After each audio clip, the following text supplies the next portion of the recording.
Stand by to launch FanStream Sports. 3, 2, 1. Let's start. Hello, sports fans. Welcome to FanStream Sports. Nothing but pure sports.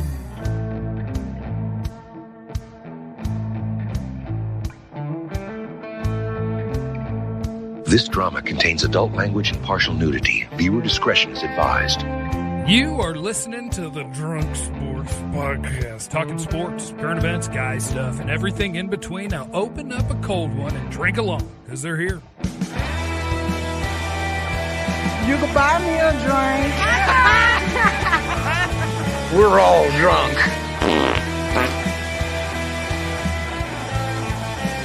Hello, and welcome, drunk dudes and dolls and drunk sports pod turds, to a Monday night freezing cold edition of the Drunk Sports Podcast. I'm IndyCar Tim, that is Colby Sapp, and we are live from, once again, Studio Day Hambone. And Colby's Honda Civic. That's correct.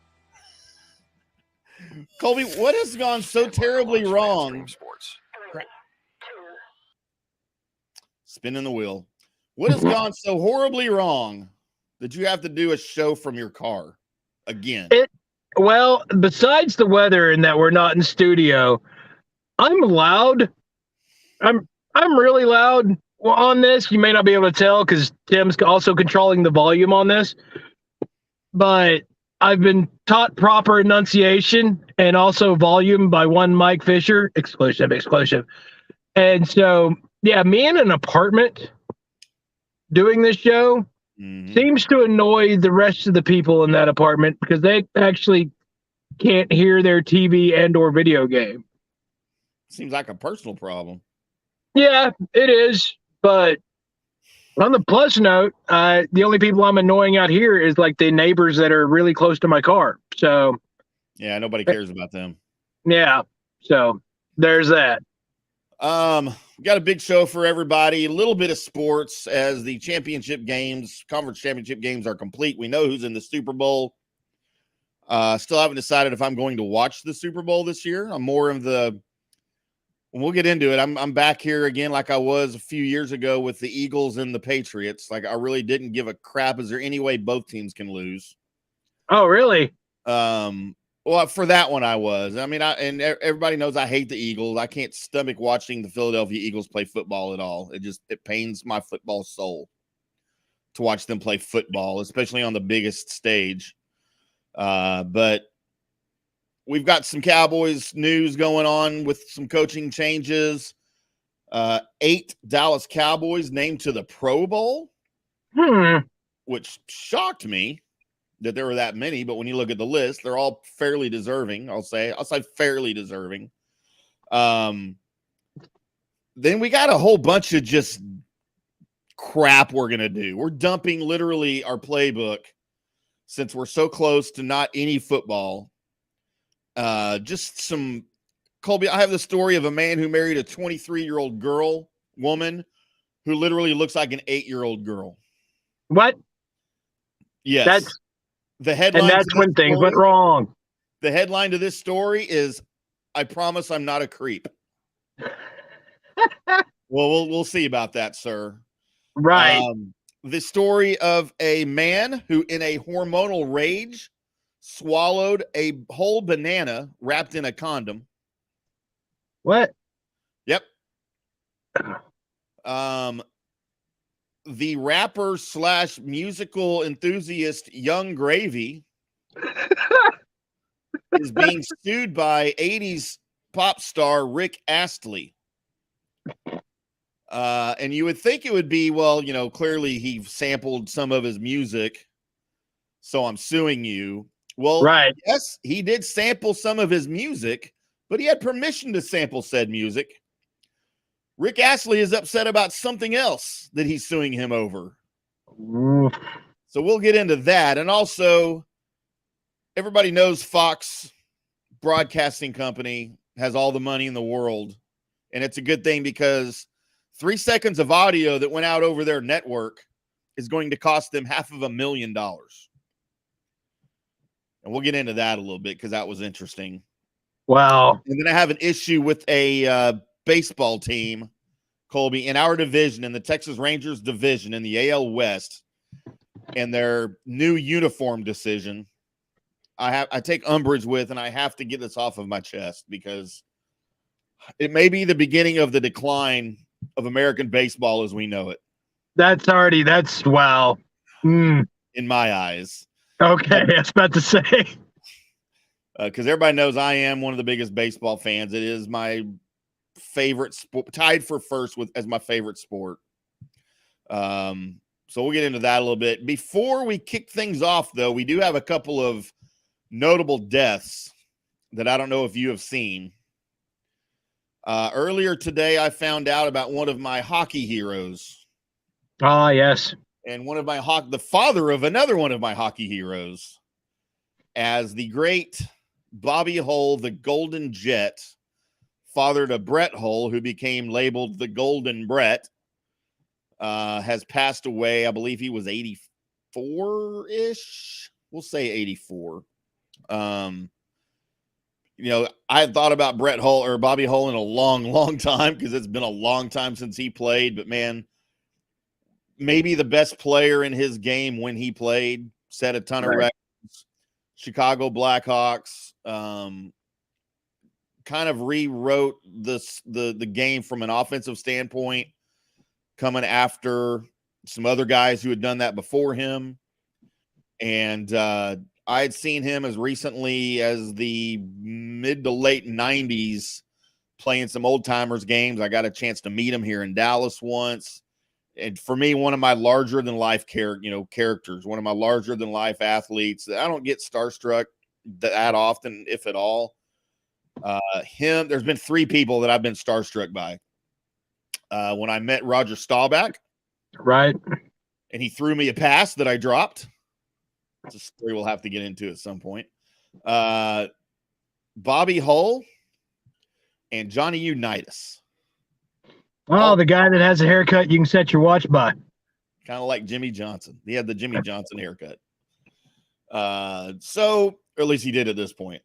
But that one hurt. And we have one literally that I just found out about right before we came on the air. I don't know if you were a Laverne and Shirley fan growing up, Colby. Uh-huh. But one Cindy Williams has passed on to that next plane. She would have been Shirley Feeney on Laverne and Shirley. Okay.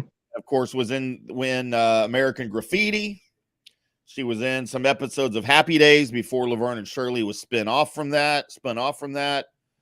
Didn't do a whole ton, I don't think, after Laverne and Shirley, but part of my childhood, I was a big Happy Days guy. And then, of course, I had to watch Mork and Mindy as a spinoff. I had to watch Laverne and Shirley as a spinoff. I had to watch Joni Loves Chachi as a spinoff. But yeah, Cindy Williams, she was out of the two that I had you got to like one of them, Laverne or Shirley, and Penny Marshall was never attractive. So Shirley was the cute one. So she was kind of my Shirley. I'm sure millions of boys in there going through puberty probably thought the same thing. Right.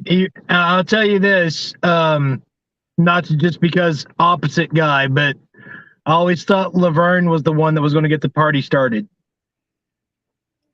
So she was the slutty one. You're right. And then she had the L on her chest, and it stood on for everything she wore. Libido or libido, whatever the feminine form of libido is. I don't know. I thought it was for Laverne. I don't know how words. Well, no, but I pictured something else. Okay. In my little prepubescent mind. I guess it was post-pubescent. Yeah, then we had Lenny and Squiggy. Hello. I tell you, out of all those that you named, by the way, Joni Loves Chachi was the only one that, I just wasn't. Mork and Mindy, in, right? Yeah. Laverne and Shirley, in. Happy Days, these are all reruns by the time I was watching them, but I was in. Yep. Joni Loves Chachi, out. Yeah, and the funny thing is, I don't know that Joni Loves Chachi really threw a bunch of reruns out there. I remember watching it in first run. Okay. It was bad. Aaron Moran was all over the drugs by then and had no business being on any TV show. Scott Baio, who allegedly is now the biggest creeper as we have stories. Maybe we'll do that story Wednesday too.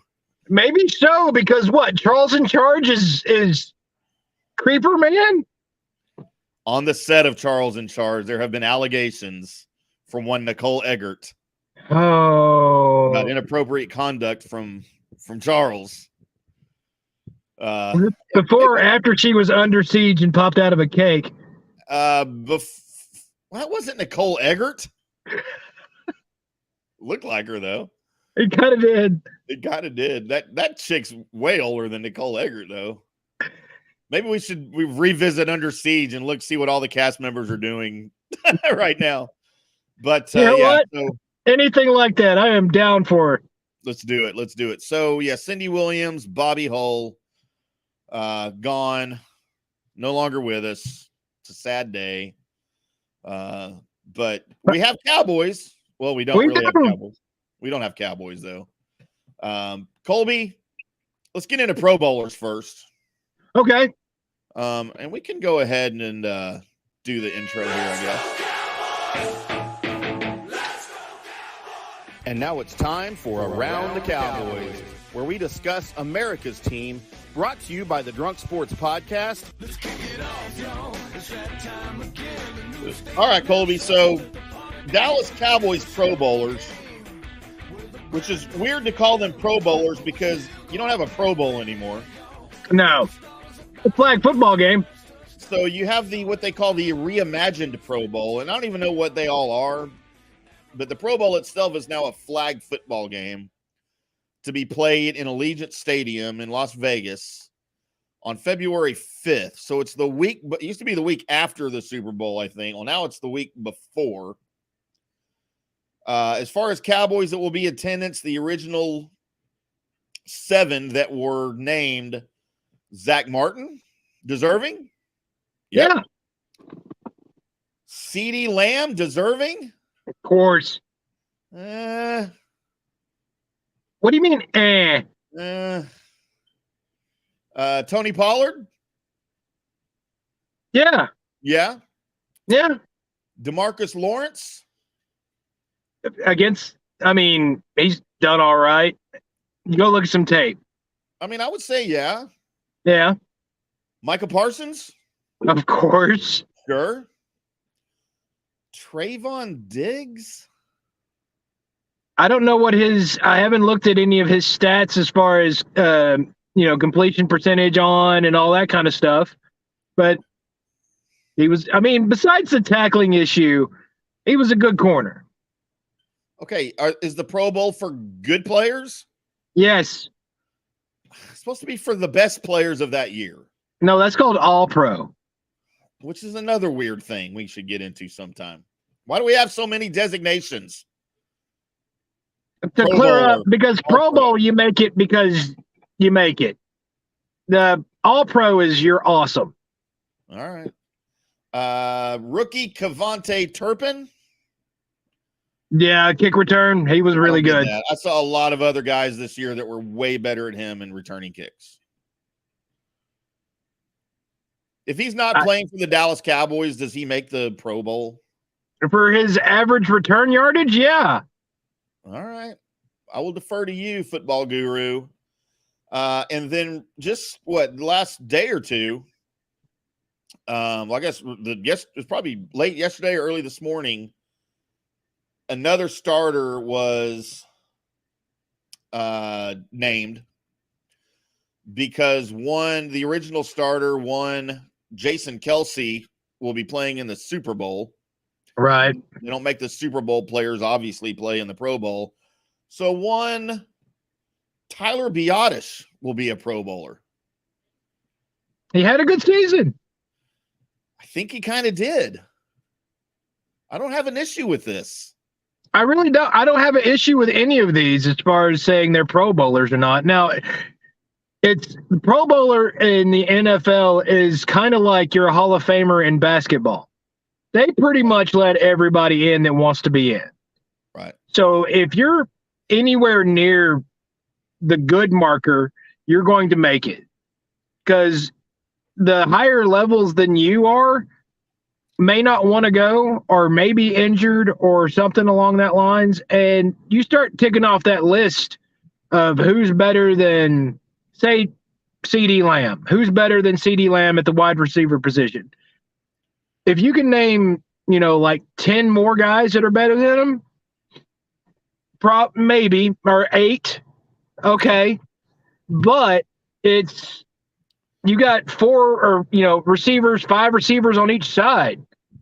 Well, there you go. That's the reason why he's a Pro Bowlers, because some of them are playing in the damn Super Bowl, and the other ones are like, well, there's only, after people playing in the Super Bowl, there's only like 7 more left. Well, CD's one of them. So There you go. Yeah, and, I don't really give a crap about the Pro Bowl. Does anybody watch the Pro Bowl? I will be checking it out this year because of the change of pace. I love skills games. Yeah, me too. Back in the day when they had the quarterback challenge and everybody's Troy Aikman's out there with his hat backwards and Brett Favre and all these guys are throwing at these targets and these moves. I was enthralled and watched all of it. And then, and to add in like dodgeball and shit like that with it. Okay, I'm in. How about the 2 coaches for the flag football team? And the fact they're going to be mic'd up and just doing stupid shit the whole time? Yes. Peyton and Eli. Which I'm in. I'm in. Anything Peyton and Eli are in on, I'm in, dude. I love that freaking Monday Night Football Manning cast. When they first announced that, like I was already in, but I was like, this is going to be a bit. They're going to bid it up. They're going to Manning it up. Right. But, dude, it's like, I think it might be more watched than the actual broadcast now. I don't watch it just because of that. You might want to hold on to whatever's next to you. I think it is a little bit too much bitted up and ends up being more about a talk show than the actual football game. And I'm trying to watch the football game. Yeah. And that sounds really Tim of me to say that, and sounds really un-Tim of you to say that I would rather watch, because it sounds like there would be too much things going on and you just be like, I don't understand. And you'd have to turn it off because it's not like you're used to. If the Cowboys aren't playing, I don't give a crap. Or the Saints. If the Cowboys or Saints aren't playing on Monday Night Football, I care so little about I will watch it because it's on and we're doing a show usually about it. So, but given an option, I would rather watch the Manning cast and just get the fun and the highlights and depending who's on. Now, if they're going to throw idiots out there like LeBron James, then I'm probably not watching it. But they can literally have anybody they want on and I will watch it. Except LeBron James. Except LeBron James, because whatever. One of the biggest morons on the planet. I'm pretty sure I can find you a bigger moron. Just give me 15 minutes and time to walk to this Kroger's over here. Well, we're probably going to talk about one when we talk about the guy that married the girl that looks 8. He might be one. Yeah. That you know what? I haven't heard anything about this story. I know you've got it, but part of me's hoping that like it started out as like a phone or a long distance relationship, and he didn't like meet her first and then goes, "Oh no, I'm in." Man, I'm going to try to pull a picture up of this because it's cringeworthy. It's cringeworthy, Colby, because, well, we'll get into it. I don't want to scare everybody away. As far as Cowboys coaching staff, the 2 biggest moves that have been made, and there were several, and these were all expiring contracts. They weren't necessarily you're fired. Right. Kind of like Jason Garrett. They didn't technically fire Jason Garrett because his contract just expired. Right. So even can sleep. Even though Jason Garrett hung out around the Star like a month after he'd been let go. My God, that was hilarious. The biggest changes, of course, Kellen Moore out as offensive coordinator. Uh-huh. Doug Nussmeier gone as the quarterback's coach. You lost your offensive line coach. You lost your running backs coach. Yeah. You lost, what was Leon Lett? We lost Leon Lett too. I forgot what position group. Defensive line? Was he the overall defensive line coach? Maybe he was. I can't remember what but he's gone, which to me is a little shocking. Because you know how Jerry hangs on to these old guys, these old schoolers. You know, Jerry might have been like, can we just find something else for him to do in the building, please? But no, and I'll tell you, I'm a little surprised at these moves because this is very un-Jerry-like, un-Cowboys-like. It is reactionary. The contracts were up, and I'm not saying this is what happened, but follow me on this hypothetical situation, as it were. You're having conversations with Mike McCarthy, and you know you want to keep him. But you also know that you're explaining to him we need to do better than what we did. Love the 12 wins back-to-back. That's amazing. Awesome. They've got a whole team in here feels like they let the whole city of Dallas down and every Dallas Cowboy fan down. And that's a lot of what you heard from Jerry Jones, and basically put the onus on Mike McCarthy and said, look, we got to do a lot better. And I think Mike McCarthy went through and said, and started dropping blame game. Said that guy. Quinn, you got anybody you don't like? That guy. And if you were named in there and your contract was up, you were gone, guy. You were out. See you later. And I know we're going to talk about this here in a little bit, but I also think what happened was that Kellen Moore's name was brought up, and then Kellen comes back and says, you know, LA kind of likes me over there in the old Chargers thing. And they're like, cool. Well, that makes that easy. Jerry, he's got a place to go. You don't have to worry about it. One of your whoopee guys. So, and then Kellen Moore was let go. Yeah. I think McCarthy wants to bring in more of his guys, which kind of scares me a little bit because we still remember the defensive coordinator he brought in, ready to rock and roll before Dan Quinn. Man, a lot of people have forgotten about that because of Dan Quinn, but we haven't. No. The fact that you brought somebody in that you were like, this guy will fix it. No, the fuck he won't. And so we're now looking at McCarthy going, we really like the direction this team's been going in, because I, unlike most Cowboy fans, look at, you made it to the playoffs, you lost in the first round. Now you lost in the second round. Let's see what you do in the third go-around of the playoffs. Make it to that NFC Championship game. That's progression. That's something with a team that has a lot of young players on it that you want to see is progression. And you've got it now. So see what happens this next season. Cool. I'll be there with everybody else, by the way, all the way up till it's not, shouting that we're going to the Super Bowl, because that's what Dallas Cowboy fans do. And if you don't like that, then, well, you know what? Fuck you. Go cheer for your own team and then mediocrely hope for them to make the playoffs or to just do good. That's not what Cowboy fans do. So, you know, go eat a dick, right? But yeah, McCarthy's going to try and put this thing together, and you got to all trust and faith is going to these guys. And I would almost gather a bet that a lot of these guys coming in are going to have some short-term contracts. Oh, for sure. Yeah. It's not going to be a 2 or 3 year thing. It's going to be, you got 1 year to do your shit. And if there's regression, then everybody's out but DQ. I know that's the common, theory out there that maybe you disagree with, because we talked about it during pre-show, but I think that's it. DQ wants to win a Super Bowl here. He's loved here. Everything along that line's great. And he loves coaching the defense.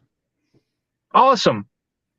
But I think Jerry, again, has found his Garrett over there with DQ. Has found his waiting on Wade Phillips to surprise, I'm here. Oh, somebody stabbed me. Football. That guy.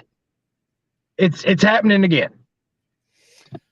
And I would much rather it be someone who like Dan Quinn, who is kind of somewhat established in the NFL. I mean, the guy's been a head coach before. He's already a proven defensive coordinator. Jerry, if you want to go hang your hat on that guy for the next 10 years and keep him in the organization and make him promises to keep him here, then by golly, I'm with you all the way. Mm-hmm. Not some young pup who literally has never been a position coach for any position in the NFL or college at any level, any coaching experience at all, like Kellen Moore. And I think a lot of people forget how surprised we all were when they named him the offensive coordinator, straight out of retirement from a backup quarterback. And you know what? As far as Kellen Moore is concerned, I like you could tell some of the times when he was in his bag and the offense looked amazing. And then there would be panic also with it.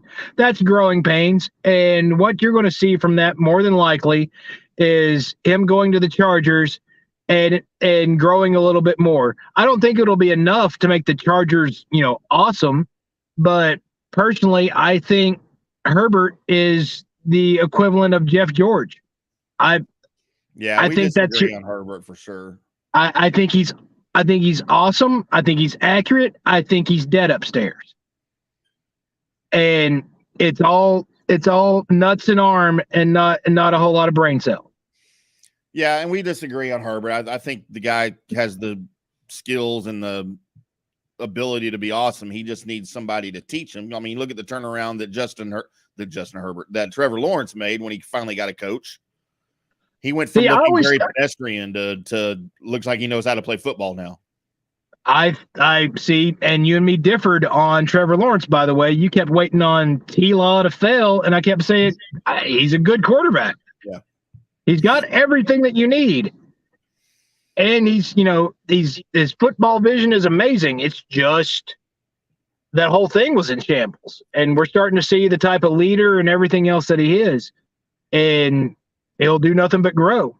So if we've got some time here a little bit later on, I'll get into the two choices that I have. If indeed an offensive coordinator is going to be named, and I'm not convinced that there will be one.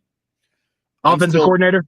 Yeah, an offensive coordinator. I'm still holding out hope that there is no offensive coordinator and Mike McCarthy serves that role and he names somebody a passing game coordinator, somebody a running game coordinator, and it's just his offense and he's calling the plays. Like, to me, that's what I've wanted since he got here.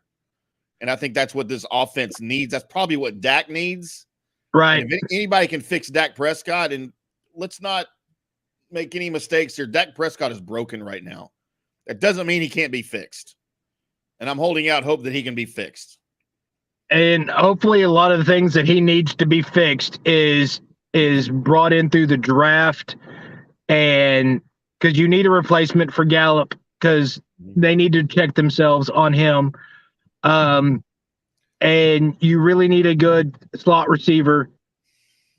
And you'll need to do something at whatever you're doing at running back. And I think that fixes a lot of his issues. Not to go too far in this, but what I see on receivers getting open, I see one guy getting open, and the rest of it's just 50-50 ball throwing, and they're not good 50-50 ball catchers. Two. It was whatever tight end was running the routes, whether it was Schultz or Hendershot or Ferguson, they were getting open, and CeeDee Lamb. Everybody else was contested passes, and unless they were on the exact same page in the right spot that they should have been, or at least Dak thought they should have been, then it wasn't going to be a completed pass. So, yeah, I thought Hilton was able to get open a little bit. He just wasn't here long enough to make an impact. No, he wasn't here long enough to really get into the offense. You could see him getting open, yes. Mm-hmm. Hilton was getting open. That's because that's what Hilton does, is get open.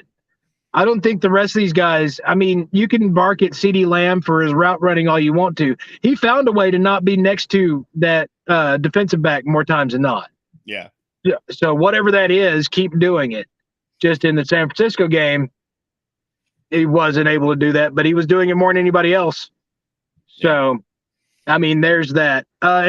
Real quickly on the Mike McCarthy, hoping he calls a plays. What I remember from a Mike McCarthy offense, I'm kind of hoping he goes back to school a little bit on it, because I saw very little motion back when he was, calling offenses. I saw not a whole lot of trickery or anything. They did a lot of the they copied a little bit off of the Patriots offense with the rub routes and shit like that, but it was just Aaron Rodgers was so effing accurate that it made it look like what it should look like. I'm hoping that changes, because Dak Prescott, as much as I praise him, the realization is not off of me that he is not Aaron Rodgers, especially in his prime. So you need to get guys really open for Dak to hit him, and then he'll look amazing. So hopefully the routes and everything come about, do that. You find somebody else to play the wide receiver position along with CeeDee Lamb and go from there. So that's my McCarthy thing. Gotcha. Well, let's get off sports just a little bit, Colby, and let's do a little bit of this. Yes, it is time for the good, bad, and the ugly. That little segment on our little show that I go through and look at all the people that were born today, find the names that actually make me go, I remember that dude. And then I name them off on the list and give you guys the opportunity to tell us who's the good person, who's the bad person, and who's the ugly person. Starting off, turning 34 years old today, speaking of Cowboys, an ex-Cowboy, Josh Brent. Yikes. It's his birthday today. And he's completely out of football, right? As one might expect. Yes. Yeah. Did I just toss you a grenade? A little bit. I kind of forgot he existed. And then when you mentioned his name, like literally that whole story and that whole thing came right back up into my head. Oh, happy birthday, Josh, and all that other stuff. Well, that's all back there. And, people have to live with whatever decisions they make in life. Yep. Jalen Rose turns 49 years old today. Michigan, baby! That's right. Somebody call a timeout. No, that was Chris Webber. That's just Michigan. As soon as you bring that up. By the way, that was a really good 30 for 30 on the Fab Five. I mean, there's not many 30 for 30s I don't enjoy, but that one, as I remembered it so recent in my brain, like that was really well done. If you haven't watched it, you need to take a gander at it. I will tell you this. There's words that you'll never hear me say starting off any conversation with anybody. And the words that go into the sentence are, so last night I was watching this documentary.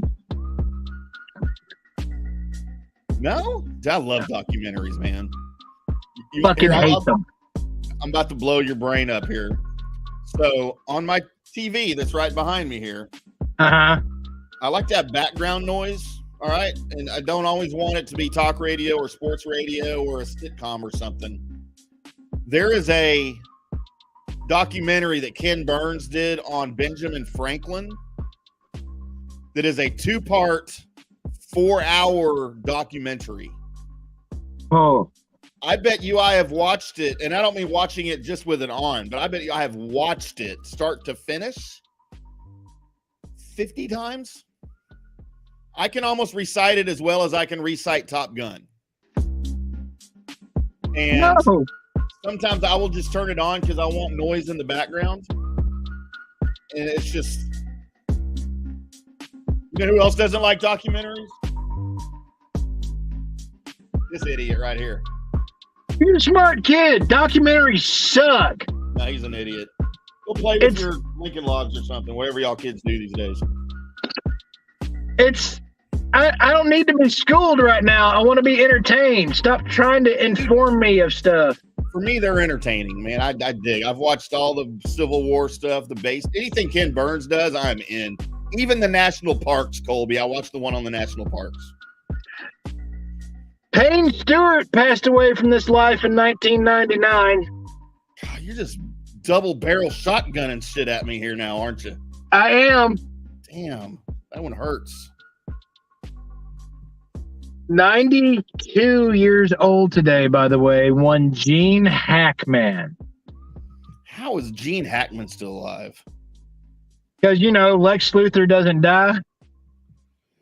I bet you he's pretty close to death, though, right? I mean, I haven't heard any bad, like, he's 92, and I haven't heard, like, Gene's in the hospital again or something.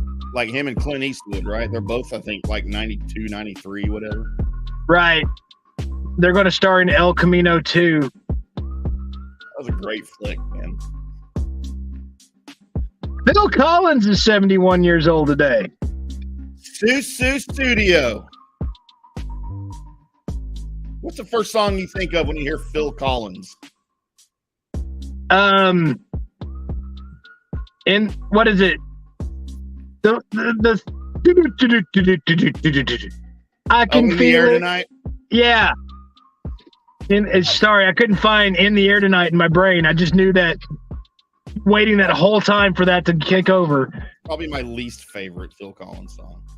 Yeah, but in my brain, it also ends with a Mike Tyson punch to one of the guys on Hangover. So that's true. And there's a whole generation of people who don't know that Phil Collins was a rock star. They think he just sings Disney songs. Right. And my kids are all part of that generation. Hey, he was the genesis of rock stars. Franklin D. Roosevelt died in 1945. Democrat.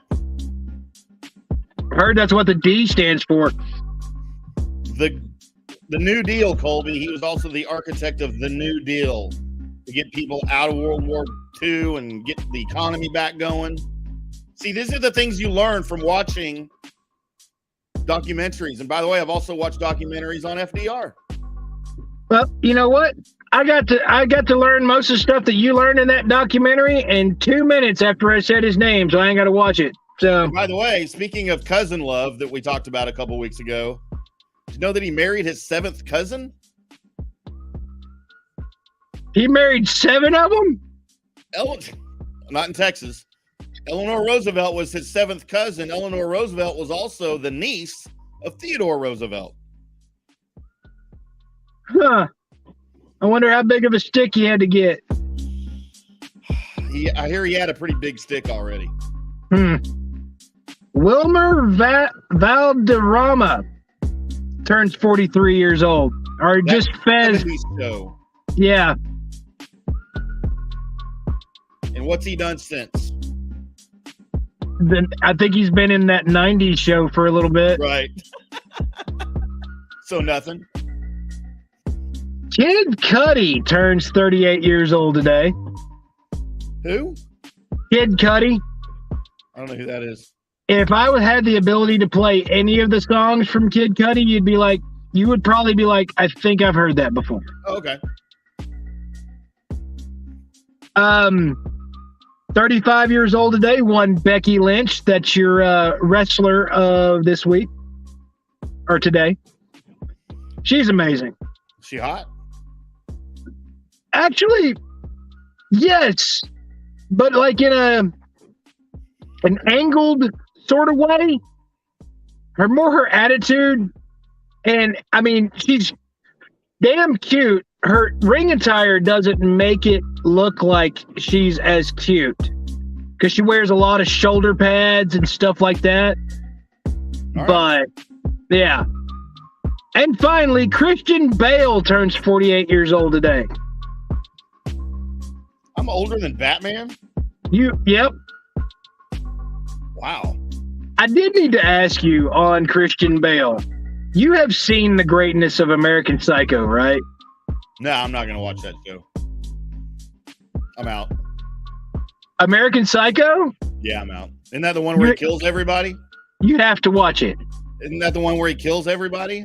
Yes. Yeah, no, I'm out.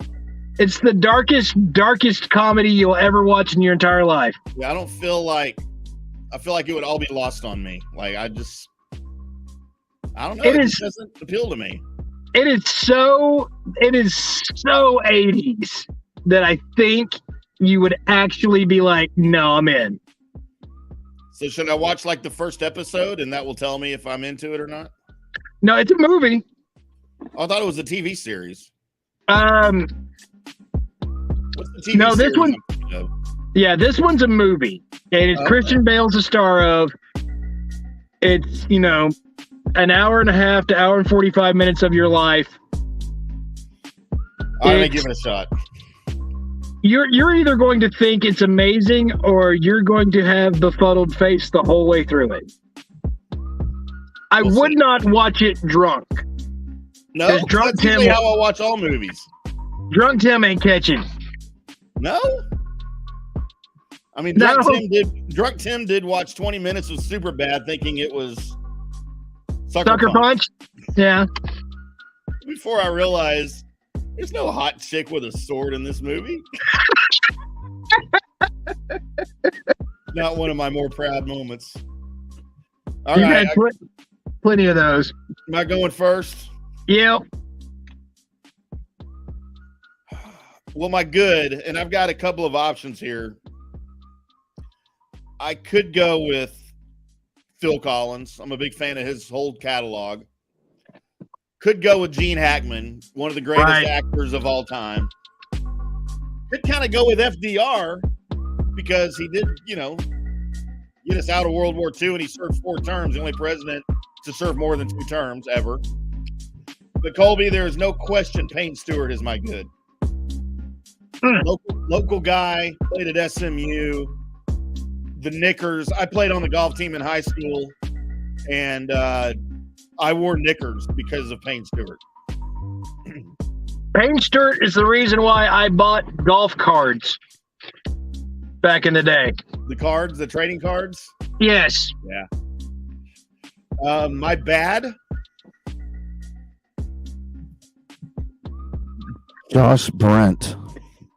It's going to be my bad. Wow, I had to go there with it. Yeah, nothing personal. My ugly, I got to go with FDR as my ugly. He was not an attractive man, especially after he got polio.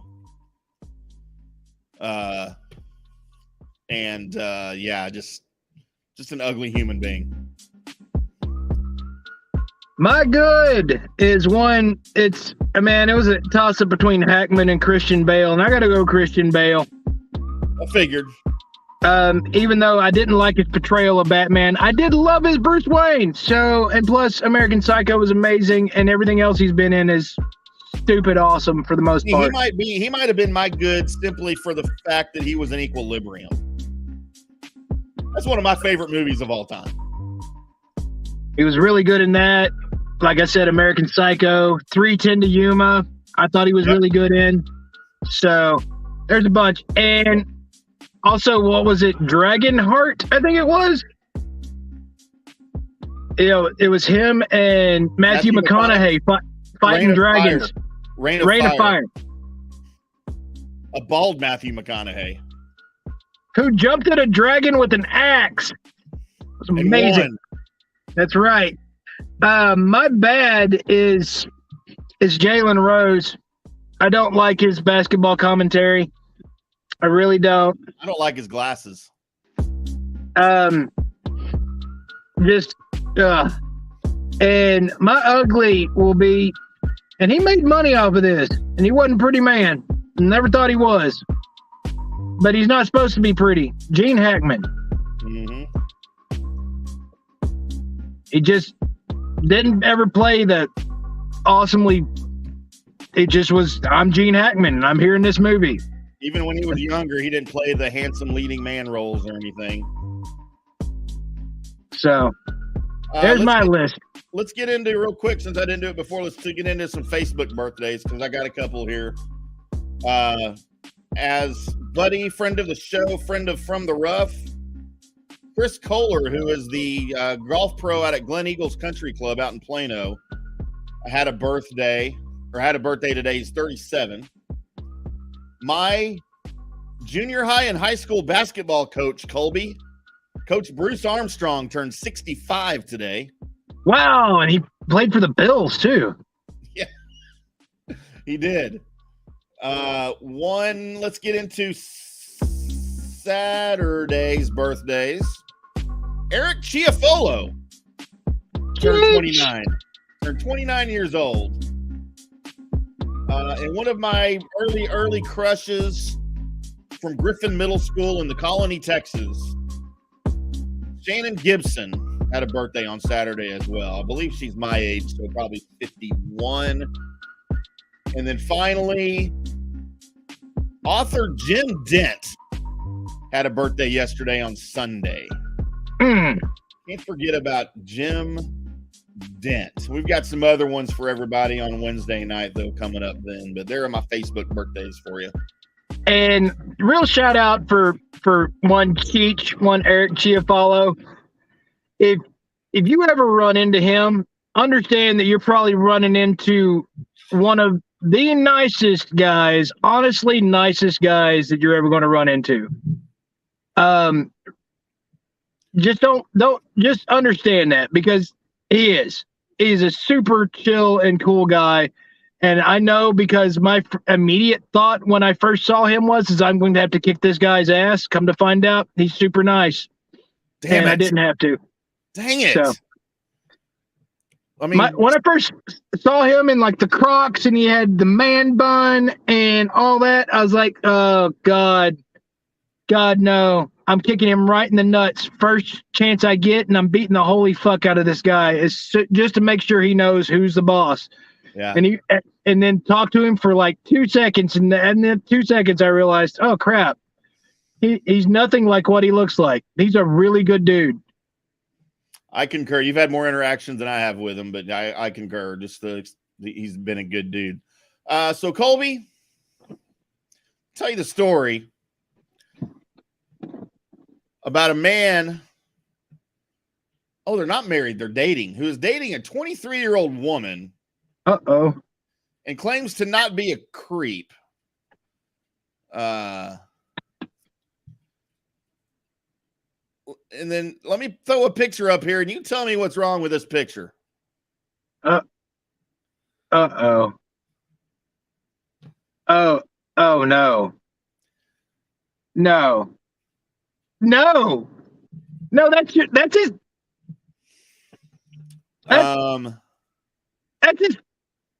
You're out with your daughter, dude? As Dan Swigert, who is 26, recently began romancing Shauna Ray, who is apparently a reality star, a reality TV star. So I guess she has a show because of her condition, I guess. Okay.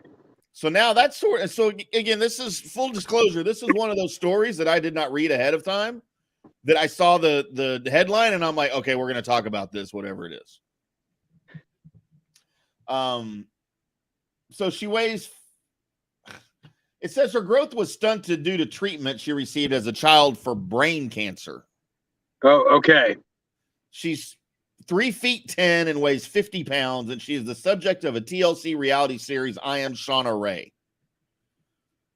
So now that throws a whole nother cog into this machine, where I don't necessarily think that he's a creeper or that he's inappropriately attracted to her. I think he's in it for the money, because she's got money, right? Well, yeah. Let's get some other photos here. But I'm sorry, she does look like an 8-year-old girl, right? Well, yeah. And I mean, oh God. I am at a loss for words, because I mean, there's a couple things that probably happen on a regular basis when they, I don't know, go out to eat as a couple. Man. I mean, do you have to get her like the booster chair? Right? I knew that was coming. So for like, and I don't even want to get into the other stuff she's 50 pounds and 3 feet tall. I mean, Like, isn't she the definition of a spinner? but I'm sorry. Did that not? I mean, did that have growth issues? Because Like, if so, I'm just asking. I'm asking questions. okay, so look, here's the deal. For someone to perform that type of dirty deed on another person, it's like there has to be some sort of sexual attraction, right? Not for me, for normal people. I mean, there's got to be some arousal, right? Like, you kind of want to get hot and heavy with this chick. You know, she's got to be good looking to you. She's got to make your heart beat faster. She's got to make you hard, for lack of a better term, for you to just go to town, right? If I'm looking at an 8-year-old girl, it's not going to do it for me. How does it work? I don't know. I don't know. And honestly, I don't want to know. A lot of my questions that I have, like, because if I was thinking about, it's like, so is the up tops look 8 years old too? Because I guess it does. Because I mean, I don't see any cleavage. Cleavage. I mean, and if you make all that money, and do you think about anything like that, or does that ruin your reality career? Because now you just look like a little girl with boobs. This is too much for me to handle right now. This is, I don't know where my brain's at, because I won't allow my brain to go in a lot of places because it freaks and grosses me out. Yeah, because it's not supposed to go to those places. But these are questions that he had to answer, and go, I'm good. Man, I don't know how you can so it's even more questionable because they got together after she was on her show. Like, they didn't meet randomly. I understand falling, like you meet somebody or whatever, and you're talking to them, and like the souls and all that, and you fall for the person, and I understand that, but there is something to be said for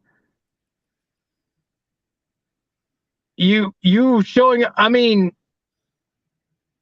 good God, how many times do you get the look in everywhere that you go? So he says he sent her flowers after seeing the first season of her show, which means you watched however many episodes are in a season. You're watching that whole season, and you're going, yeah, I'd like to have me some of that. I mean, literally, that's what you're thinking if you're going to go ahead and send her roses as a romantic gesture, right? And then it says, no, I haven't seen the show. It could have been she brings this up a lot where nobody will ever date her and blah, blah, blah. And then he was like, oh my God, I would. It says that the pair soon met in person after the flowers were sent, and they went on several dates together. So the guy, Swigert, says that he has been blasted on social media by viewers, some calling him sick for thinking of her as a legitimate love interest. Yes, she's 23, but she looks and sounds like an 8-year-old. So it's her voice too. Oh no, man. But yet, if she's 23 and everything's good, I guess, besides, she just looks really young, then you want these people to have full lives too, right? It's just, in such a rare condition, I'm sure, the 23-year-old looks 8-year-old boy is not going to show up and be like, you and I are perfect together. So here's what should have happened, all right? As soon as this got out that he was interested in her, the FBI should have shown up immediately and gone through his hard drive What other kiddie porn you got on your computer? Like immediately. Jesus. All right. I couldn't, man. I couldn't. Like No. I'm okay with younger looking girls. Clearly, we all know my dating history. Right. But God, they got to be over 21 because I got to take them to bars. I got to get them drunk legally. I'm not in high school anymore. I can't get them drunk illegally. There's so many things that my brain's asking questions about that, you know what, it's probably better that we go on because well, let's yeah, go man. on then. Let's go on to something that's just as baffling, Colby. Maybe not just as baffling. Rapper Young Gravy is being sued by Rick Astley, not for sampling his music, because he gave him permission to sample his music. What he is being sued for is, quote, theft of voice, end quote. Rapper Young Gravy's hit Betty Get Money made authorized use of Never Gonna Give You Up, but the lawsuit argues vocal imitation was unacceptable. So 26-year-old rapper Young Gravy, born Matthew Howari, how are you? From Rochester, Minnesota, apparently had this big blast last year, Betty Get Money. It's a track that heavily used the tune from the 1987 Rick Astley hit Never Gonna Give You Up. And then you and I talked earlier about this phenomenon called Rickrolling, where somebody sends you a random link to something that you think is something, and then you click on it, and it's Rick Astley. Yes. Like, I've never experienced, I've never even heard of this, but that sounds freaking awesome to me. It is one of the more annoying, like, things in this world, to where the cartoons used to like make fun of it and have their own version of Rickrolling people with like, I think Gumball had a saxophone playing Chihuahua that would just pop up every once in a while.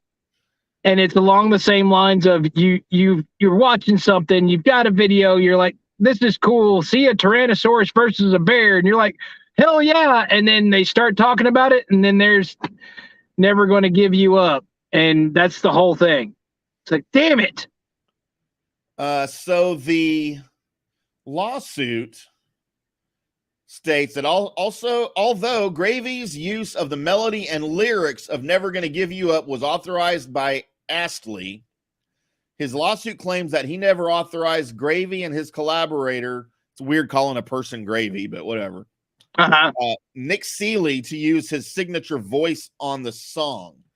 The lawsuit suggests that Gravy conspired to include a deliberate and nearly indistinguishable imitation of Mr. Astley's voice with the intent to capitalize off the immense popularity and goodwill of Astley. Astley's lawyers claim that Gravy's song caused immense damage, given that Astley is extremely protective over his image and likeness. Oh, yeah, because you're in every YouTube video since, I don't know, 10 years ago. Okay, first of all, if I can't believe this, but just you reading this, I'm on the side of Young Gravy. Okay, but uh-oh.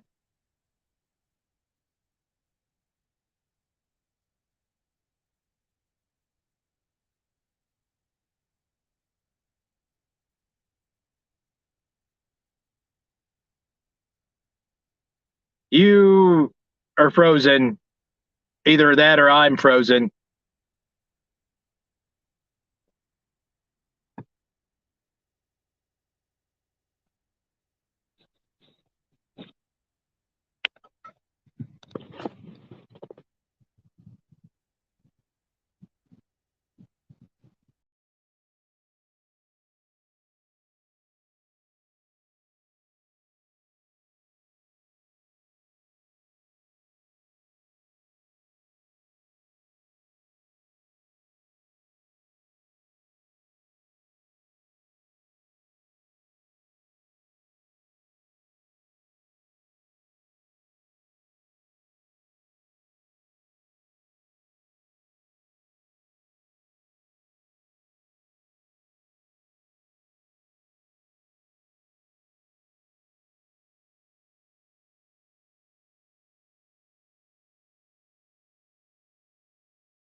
I'm back.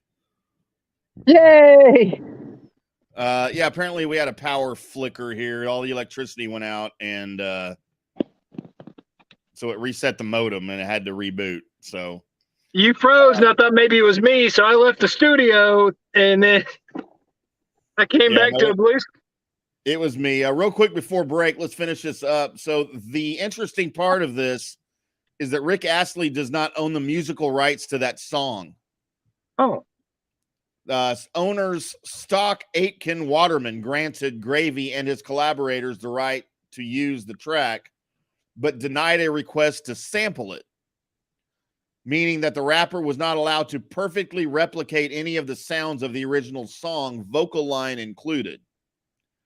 So I guess you can be allowed to what they call interpolate some of the music, right, but not sample it, so that it's not an exact duplicate, right, or whatever. So Astley really had nothing to do even with that part of it because he doesn't own the rights. But when he heard his voice on it, he said that, yeah, that's when it crossed the line. So Gravy has openly said that his intention was to make the interpolation in Betty Get Money sound as close to the original as possible. So he's admitting he did it. In an interview with Billboard last year, he said that he and his collaborators basically remade the whole song. In that interview, Gravy claimed that Astley digs the song, but in his lawsuit, Astley says those statements are all false. So they're going to go to court. And this was a huge hit, apparently. It was like peaked at like number 11 on the U.S. charts. Yeah, I didn't know anything about Young Gravy. But I mean, good for him. Hopefully you go win your thing, because I mean, if my thought is that you got rights, to use parts of the song, and you're like, dude, I can't sample Rick, but hey, somebody kind of sing a little bit like him and we're good. If you got the rights to use it, then right there you go for it.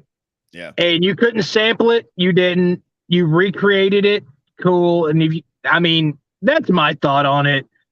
And good God Almighty, the fact that I think that comes down to is Rick doesn't own his own song.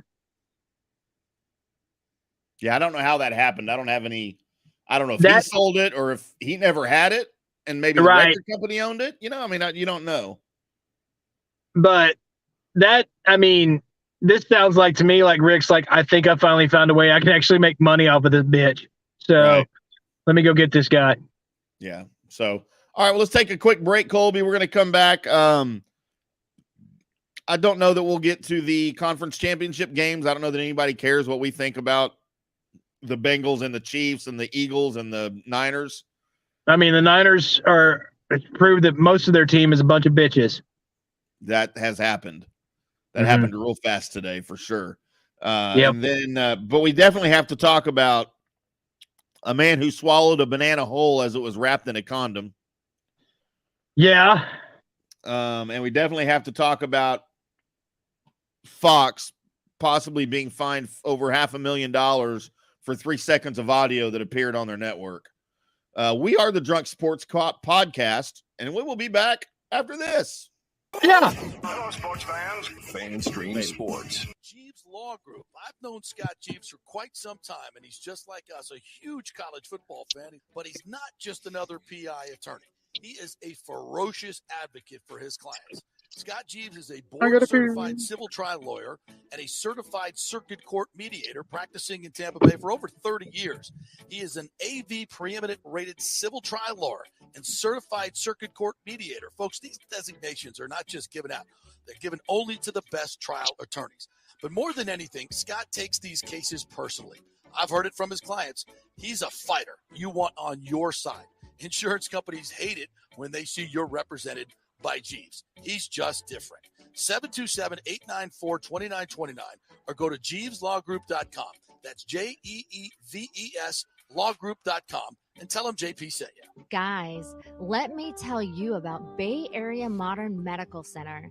Are you experiencing low sex drive, fatigue, hot flashes, moodiness, and you just don't feel like you have the vitality you once had? You're not just getting old, it's likely low testosterone.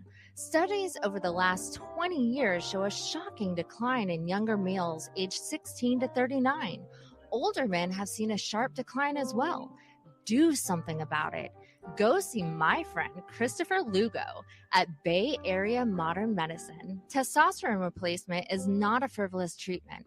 It takes a professional, targeted approach that focuses on total body wellness, vitality, and emotional stability. Not a one-size-fits-all approach like many clinics use.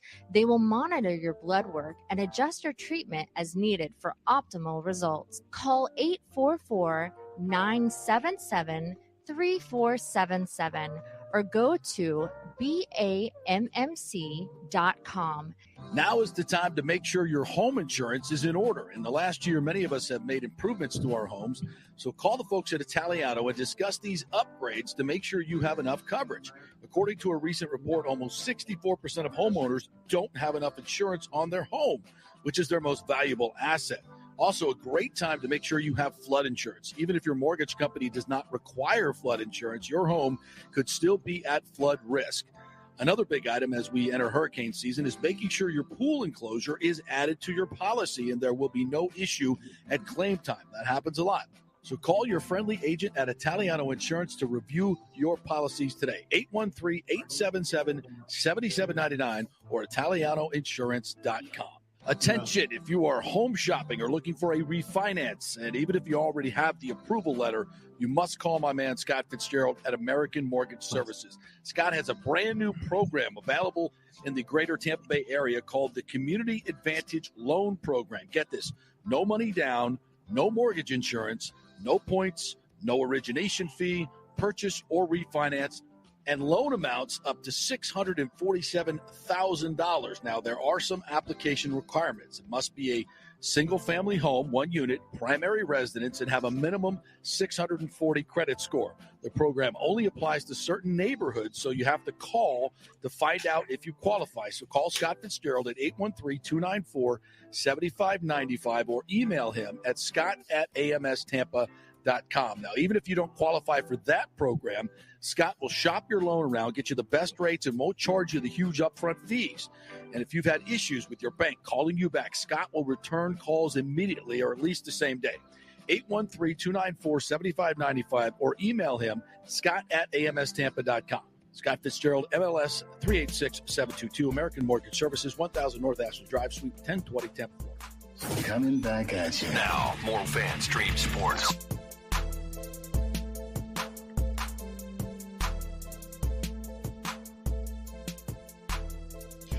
Welcome back to the Drunk Sports Podcast on Fan Stream Sports. I'm IndyCar Tim. Colby Sapp back in his car momentarily. Having a good show for everybody. Appreciate everybody tuning in.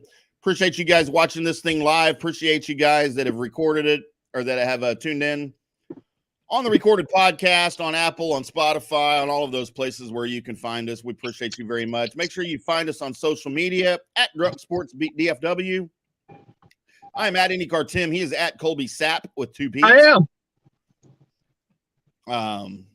Lots of good stuff. Lots of good stuff. The network is at DSP Media Online. We appreciate you very much. Hopefully next week, back in studio, back home, where the liquor is, where the liquor fridge is. But we've got some weather issues we are dealing with here in North Texas and thought it's safer to not be on the roads headed to the studio. School's already been closed the next 2 days here in Little Wow. Yeah. They're not messing around. So, well, Colby, I'm going to put a picture up on the screen right now. Okay. I would like you to tell me your thoughts as soon as I get to where I need to be. I used to be able to do this expeditiously at the studio. It's hard here because I just have one extra screen. Here's what we are looking at. As the picture on the right portrays a human rectum, Uh-huh. I guess that's the colon is what we're looking at. And on the left is what was in that said colon. And what that is a banana wrapped in a condom, and apparently it looks like it's tied off. And I have so many questions here just looking at the picture. Number one, who tied the condom off? I think would be one of my questions.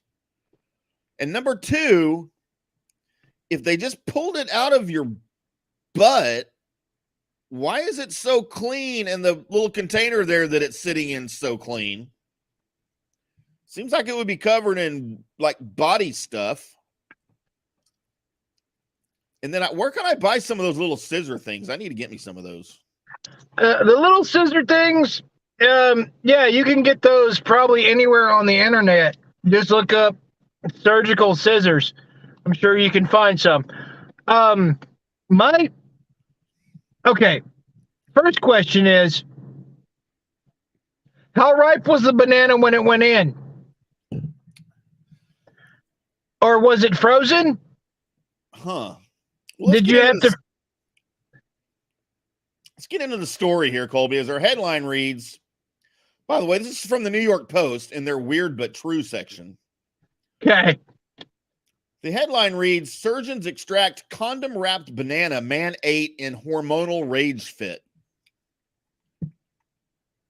All right. So he ate it and it ended up, so it didn't get inserted. He swallowed it.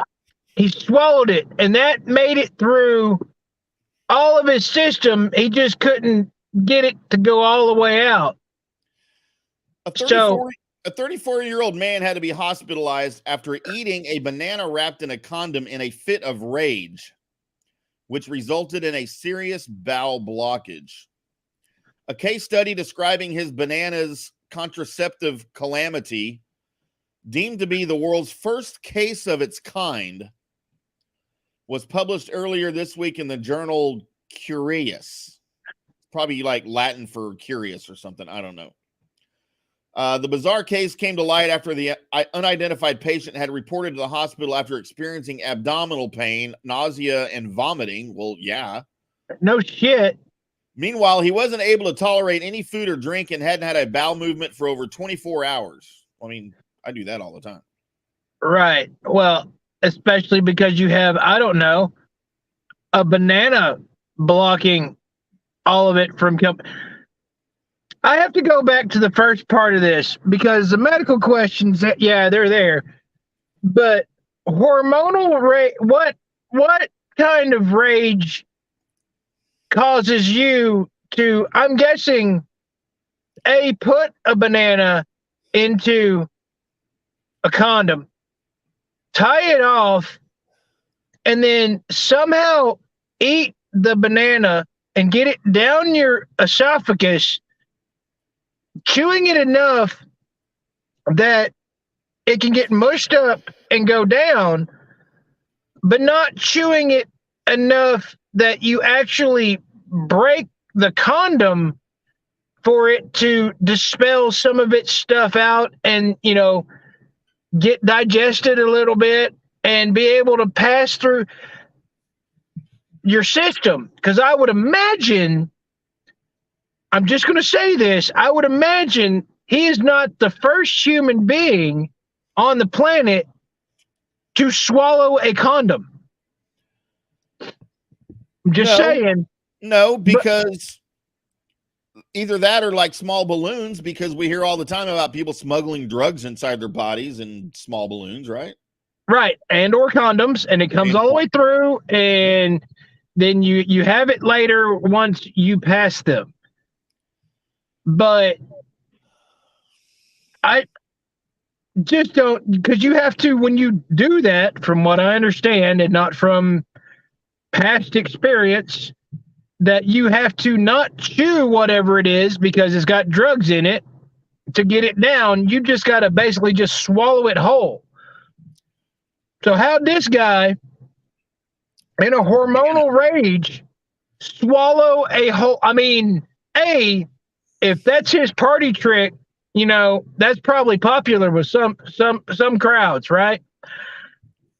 But to be so mad that you just do that to yourself was it in the presence of people where you're like, oh yeah, well, what's this? This is what would be happening between me and you, except for I'm out.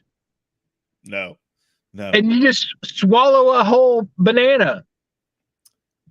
Why did the banana need a condom? So the doctors were able to remove it out of his butt. So it came out of his butt, but they had to use the tongs. It was stuck in his small intestine. Right. The man was discharged. They had to use the word discharged, didn't they? Right. 3 days after the potassium balloon's removal, whereupon he recovered to the point where he could eat and poop without issue. 2 weeks after the operation, he was tolerating a low-fiber diet without nausea or vomiting. He had a return of normal bowel movements, and his pain was well controlled. It took him 6 months to eat a normal diet and have regular bowel movements again. So I don't know if that's a party trick you want to pull too often. No, it's a party trick with a major recovery time. My main question, though, Tim, was Gwen Stefani contacted for the movie rights on the song? Because that's just bananas. Oh my gosh. The patient has a history of mental instability and depression. Well, don't we all? I mean, yes, mental instability. I've got that. Got a little bit of that other stuff. But he's got to have a little bit more than what I got, because I never looked at a banana and then looked at a condom and said, I'm so fucking mad right now. I'm just, hormones are whacked and I have to stuff this in my mouth. And I have to admit, I've never heard the words hormonal and rage used in the same sentence or next to each other. Like that's a new term to me. A hormonal. It shouldn't be as many times as you've been married. Well, I wasn't allowed to use those words. Because that's oftentimes the reason for the rage. Because of the hormones? Yeah. Can we stop on that for a second?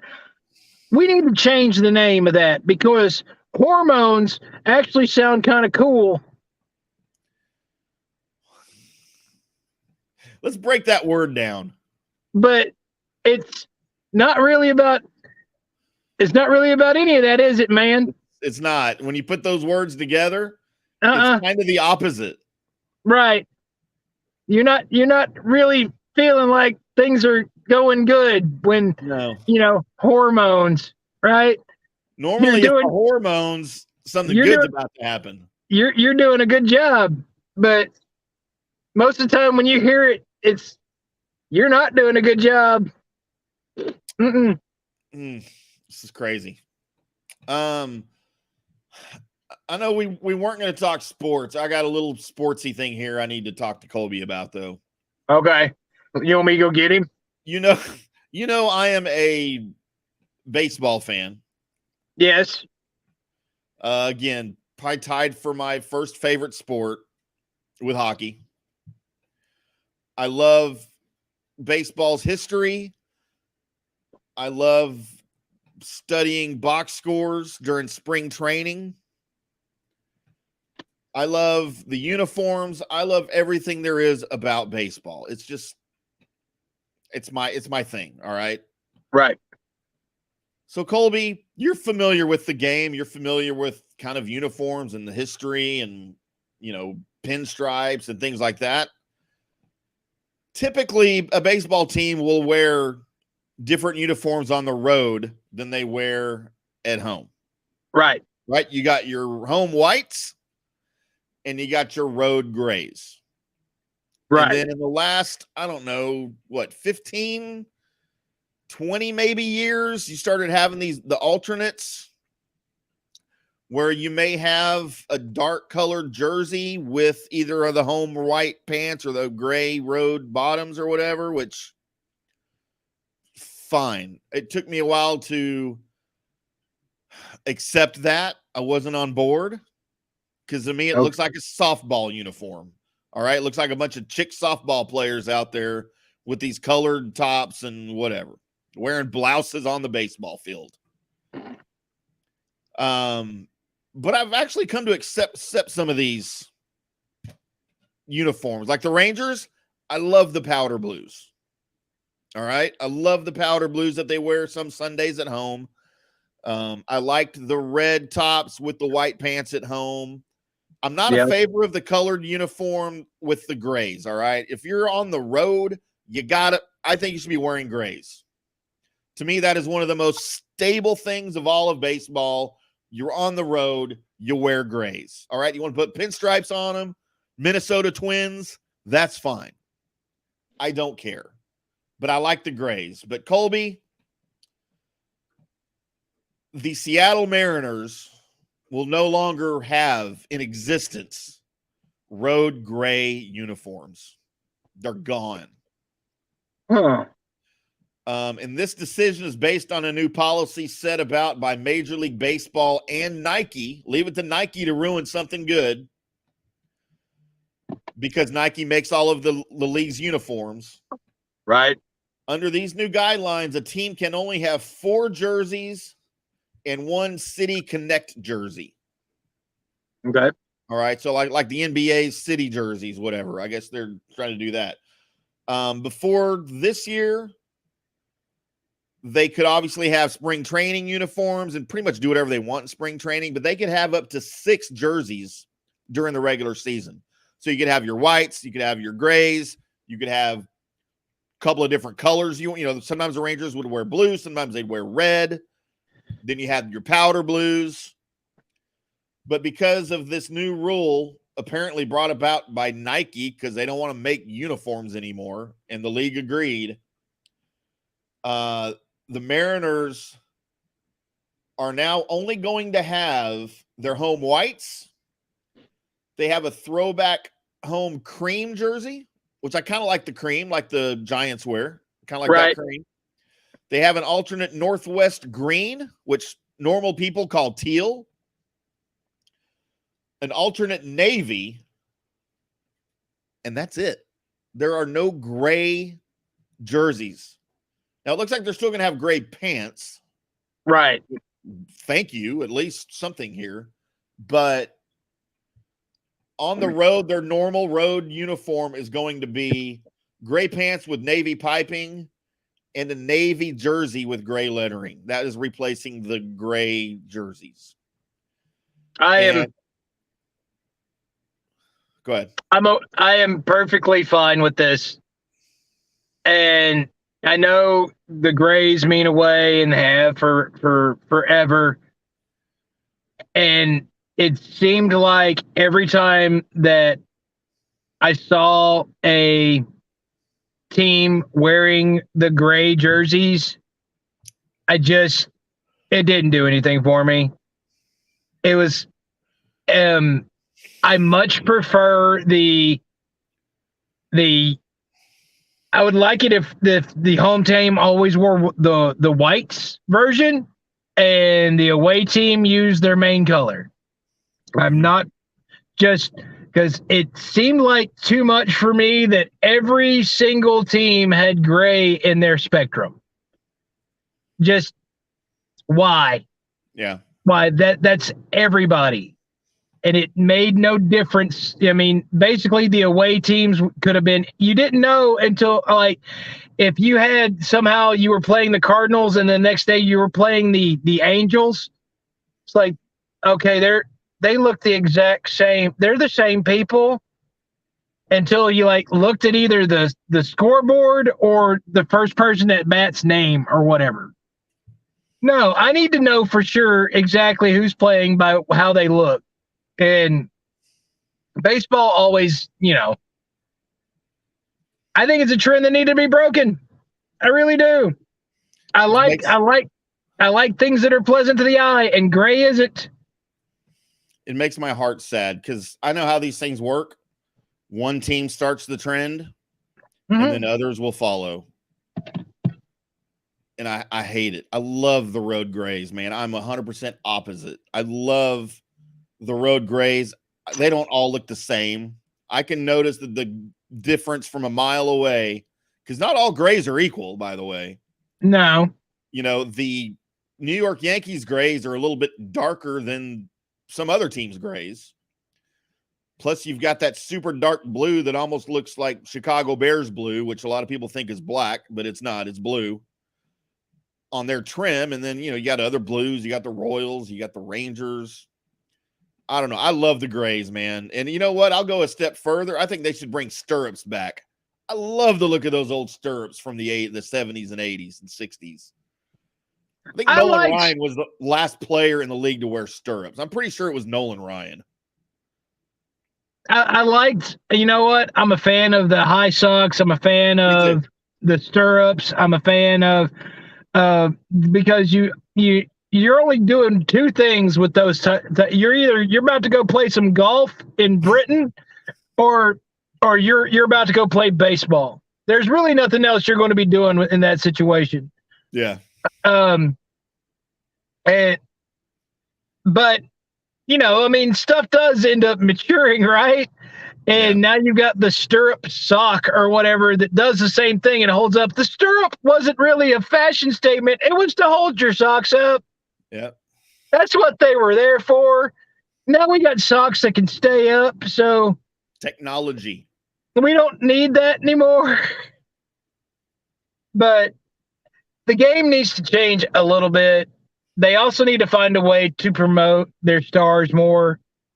Did you see that Mike Trout, of course, of the Angels, he's a huge, has been his whole career, and it's very well documented. He's a huge Eagles fan. Right. He was in attendance at Lincoln Financial Field for the Eagles and 49ers game, and there was a picture of him all over social media as a meme that said, he's already been to more Eagles playoff games than he has Angels playoff games. It's not, not a lie. Oh, that was great. Not a lie. Even though you just make it to one and, you get 4 or 5 out of that thing. So, man. But no, I need baseball to step it up a little bit and to be what it was when I was a kid as its popularity. I need the Rangers to step up and do something. And I mean, I'd love for the sport to be back to something a semblance of what it was, but it's not. That was one of my favorite things to do before the internet is open up the paper the next day. My dad got the paper every day, not just on Sundays. First thing I would do is sports page, Major League Baseball box scores. Mm-hmm. And dude, I would study that my mom would like, what are you looking at? And I'd sit there and try to show her. I mean, of course, she had no interest. Right. As a matter of fact, one time I got, as a present, she bought me a drapery and like bedding set. There was NFL that had all of the NFL logo. Put it to me. She said it had football and baseball logos on it. And I'm like, that's the weird culmination. I was like 9. Right. Or 10 maybe. I'd have to look. Now maybe I was older. But anyway, and the reason she thought that was because it had St. Louis Cardinals on it. She had no idea there was a football team in St. Louis that were the Cardinals. And I'm like, I never thought that the football team and the baseball team were literally the same name. Like, never even occurred to me at the time. But that was my day, man. That was a highlight of my day, was going through the box scores, and I would just sit there and look at that for hours. I mean, I was along the same lines. I would go through baseball cards, and my whole big thing was to look at the backs of baseball cards and look at stats. And the whole thing I was looking at was to find out if that guy was a good player or not. Maybe I just didn't know about him. Like finding out, Dale Murphy had all those home runs. Before I looked at his card, I had no idea that Dale Murphy was worth even thinking about. Now it's like, oh, well, I guess I should watch Dale Murphy play more. He hits dingers. That's cool. Yep. Those were the good old days. So there's our baseball talk. Colby don't like to talk baseball, but he let me indulge in this story here for a little bit. Couple of things real quick before we say goodnight, as there will be no news and notes because Colby's probably cold in his Civic. Yeah, I've got a couple of quick hits here. Colby, 3 seconds of audio could end up costing the Fox network over $500,000. Please tell me you have the audio. Well, I can't play it because then we'll get fined. Because you want to know what it is? Yes. The emergency alert system audio. So apparently that's kind of a big time. And they used to call it the emergency broadcast system when I was a kid. And it was that, please don't find us. Please don't find us. Right. But now it's that whole, it's got different sounds and like it's different now. So they call it the emergency alert. But you and I grew up on it as the emergency broadcast system because they would run tests on it on TV all the time. You're at home in the summer during the day watching Hogan's Heroes and Green Acres on Channel 39. And then all of a sudden, the following is a test of the emergency broadcast system. This is only a test. And then you hear it, Right.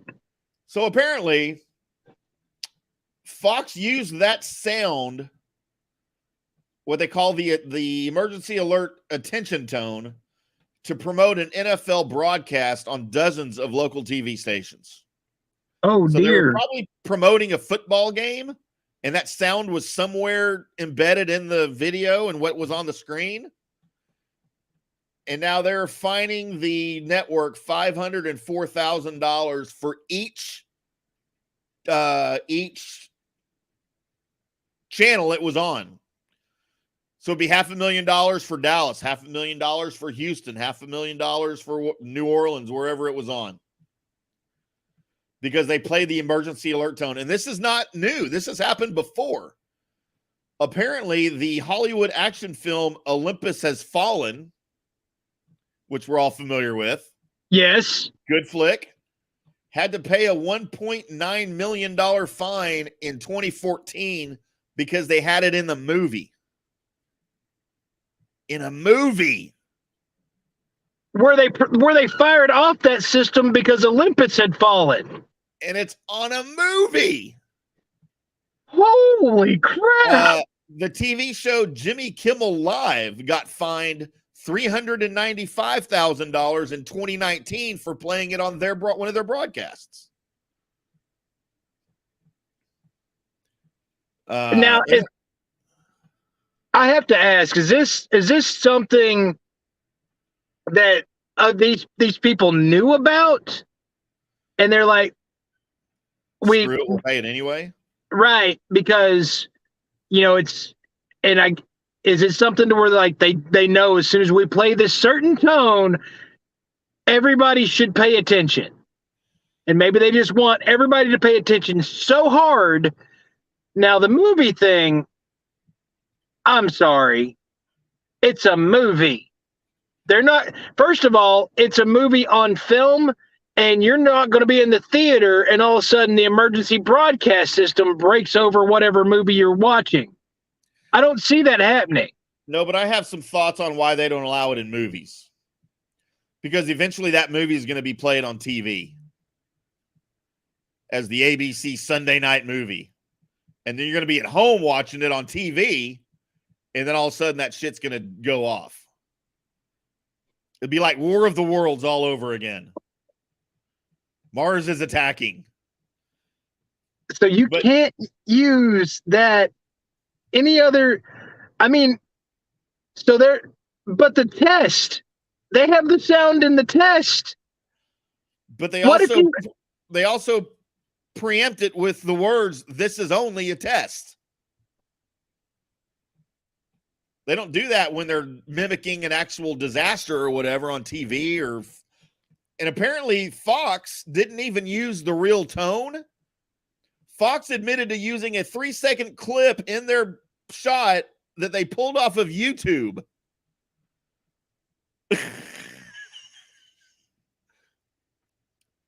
Wait, so hold on. If you're the person that had that YouTube channel up, now aren't you like, hey, Fox?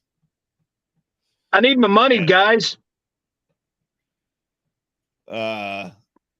Yeah, so don't play that. The FCC deemed Fox's advertisement to be an egregious and willful violation of FCC rules and proposed a forfeiture of $504,000 for each local station that it appeared on. So, yeah. The guy that created that spot's fired, right? Has to be, right? Or decided to pull it from YouTube. Yeah, whoever put that together, the people that it went through, because it's like some low-paid schmuck put it together and then passed it up to some guy to look at it, and then the guy that looked at it was like, all right, and then it went through another guy, and then it finally made it, because anything that goes on the TV's got to go through a couple of people's, and all those people through there, that shit trickled downhill, and somebody was like, well, you're out of it. Some guy right now is like, that was a bad decision. Speaking of bad decisions, Colby, and people who probably got fired for a mistake, let me tell you a little story about a Skern medical practice in Doncaster, UK. Uh-oh. As last Christmas, part of their patient database, they get the cell phone numbers, and they can send stuff to the patient's cell phones, right? Like confirming appointments. Right. You owe us this much before you, or whatever. Your insurance didn't pay, whatever. So they send out blast text messages to whatever patients indicating office closures or things like that, right? Right. Well, Colby, it's Christmas. And on December 23rd, they wanted to send out a Merry Christmas, everybody message to their 8,000 patients on their text message database. All right? Oh dear. Seems simple enough. It's a great gesture. That would, man, I wouldn't mind getting that text. I hate junk text messages, but I wouldn't mind getting that from my doctor, right? Like, oh, he's thinking of me. Sure, this didn't go out to 8,000 people. It's just me. Right. However, on December 23rd, instead, a text blast went out asking patients to fill out a DS-1500 form, which we don't know much of here in the United States, but it's known countrywide as the form that terminally ill patients use to expedite benefits because they don't have time for the bureaucratic delay of filing for benefits when you're about to die. Oh dear. So basically they sent out 8,000 text messages saying, we're sorry you're going to die. Fill this form out so you can get your death benefits quickly. Panic. From their doctors. Panic. It took an hour for somebody to figure out, oh, that wasn't the right message. An hour later, the Askern medical practice sent out this text message. Somebody trying to save their job. Please accept our sincere apologies for the previous text message sent. This has been sent in error. Our message to you should have read, we wish you a very Merry Christmas and a Happy New Year.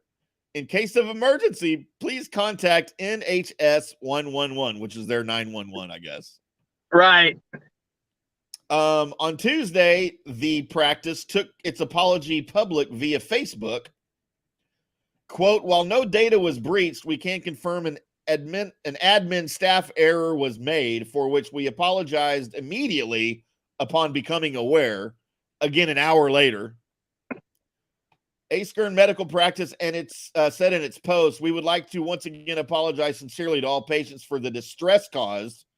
We take our patient communication, confidentiality, and data very, very seriously. And then that was it. So, that's, if anything's going to cause mental distress for a little bit, it's staring at that going, wait, why do I got to fill this out? No, seriously. Y'all said I was fine. Is this y'all's way of telling me something is not fine? And I don't know. I think I'd be like me and about 7,999 other people are finding the same lawyer and like, look, Yeah. I mean, it was only an hour, but there's got to be something because, man, it gave me the diarrhea, and then I thought something was really wrong, and I had an anxiety attack. Thought I was about to die. I mean, for a whole hour. Especially for an hour, because, as soon as you get that, you're calling the office, right? Well, it's December 23rd. They're probably closed for Christmas. Right. There's no one answering the phone, and they just told me I'm dying in a roundabout way. So, yeah, dude, can you imagine? I mean, I'm sure there were some people that were just like, whatever. But then, dude, like you said, there's probably some people going, what the hell? Doctor's office. Yeah. Oh, my God. Well, I don't know how long I have left, but I'm going to go do something stupid. Man, I'm going to go do something stupid on Christmas. I'm going to go shoot down Santa Claus. Right. Or something. They told me I was about to die. So, Man, I don't know how, I mean, for a whole hour to think and to let that roll through your brain, because knowing that you're okay, but then doubt's got to sink in at some point if you really look at it and you're like, okay, wait, and I can't get a hold of anybody. I wonder how many like emergency clinics did people walk into because of it and just be like, look, I don't know. Can you run some tests? I have to know something. And or you went to the ER or whatever. God. Yeah, no, I think that'd be enough that somebody owes me a little something. I mean, there's going to be some pain and suffering involved there for sure. So anyway, there's some non-sports for everybody. News and notes will hopefully be back Wednesday. If not, it'll be back next week for those of you wanting the news and notes. We probably could have played the news and notes theme under that story. Right. Nobody would have known any different. Well, Wednesday we will have, because it may not be news and notes, it'll be mystery shotgun. We may actually have a mystery shotgun go out tomorrow. We'll see about this, because James Gunn will be announcing the DC slate tomorrow. The new DC slate. So we'll find out. And this is something that no scoopers or myself have been able to find out exactly what it is. It's very, very closed door on it. And I've been trying to get scoops. Nothing. So it'll be announced tomorrow, and we'll all find out together. And you'll either see me on Facebook saying Mystery Shotgun, let's go, or Wednesday night, we'll definitely talk about it. Well, the sooner the better for stuff like that. People need that as soon as they can get it. So this is the Drunk Sports Podcast. I'm IndyCar Tim. That is Colby Sapp. We appreciate everybody tuning in this. We appreciate very much our sponsors, Golf Central Magazine, Turflife.club, and, of course, the Highlands Performance Golf Center in North Dallas. If you guys are in the Dallas area, don't get out, because during the break, I just let my dogs out, and the dogs were sliding all over my patio. It's kind of funny. I should have took video of it. Should have. I had to go out and get the old one because she couldn't get back in. But the weather's bad. It's going to be bad for a couple of days. So you guys don't get out if you don't have to. But we'll be back Wednesday night. I'll be back tomorrow night with the Bottom Line Sports Talk boys at 7:00 Central. We'll have all the NFL talk that they'll put together for you, I'm sure, as well as our music picks of the week. Wednesday night, Colby and I will be back with another Drunk Sports Podcast with all of our normal shenanigans. And we will talk a little bit. We'll talk a little bit about the AFC and NFC championship games, and we'll probably take a week off, and we'll do the Super Bowl preview and all that, just probably the Wednesday before the Super Bowl, because there's no need to talk too much about all that stuff. But it's almost time for some Dallas Mavericks and Dallas Stars coverage for you guys. And Stars doing well. I don't know about the Mavericks. So Luka Doncic got hurt, and Mavericks are, they said, willing to trade anyone and everyone that's not named Luka Doncic. Pretty much. So, yeah. So maybe we'll get into that here in the next show or two. Colby, you want to take us out? Sure can. You guys, we appreciate all the love that you guys give us. Pass this around on social media. Download everything you can with the DSP fan stream, all that. We got an app that's coming out. You need to be on the lookout for all of that stuff and our streaming channel that will be here soon. All these things are on their way, so you need to take a look out for that. But also realize that, yes, we got sports in our title, but hold on to your butts a little bit because we're going to be doing a lot more of stupid, fun shit on this show. And we'd like for y'all to follow along with us because we realize that this is our podcast and we want to talk about more stuff that we like and hopefully you like as well. We're going to get into all of that. Until then, chase down something that you love, make your life worth what it is, and go after something because the day you spend not going after your goals is the day those goals get farther away from you. So y'all guys have a good night. Hey, everybody. Thank you for listening to this episode of the Drunk Sports Podcast. Join us next time for a lot more alcohol and more drunk sports talk. Until next time, here's to you. This is the funnest night ever. We're all drunk. God damn it, Griggs! Shut up, Tim. We're not talking about my mother. Shots fired. Shots fired.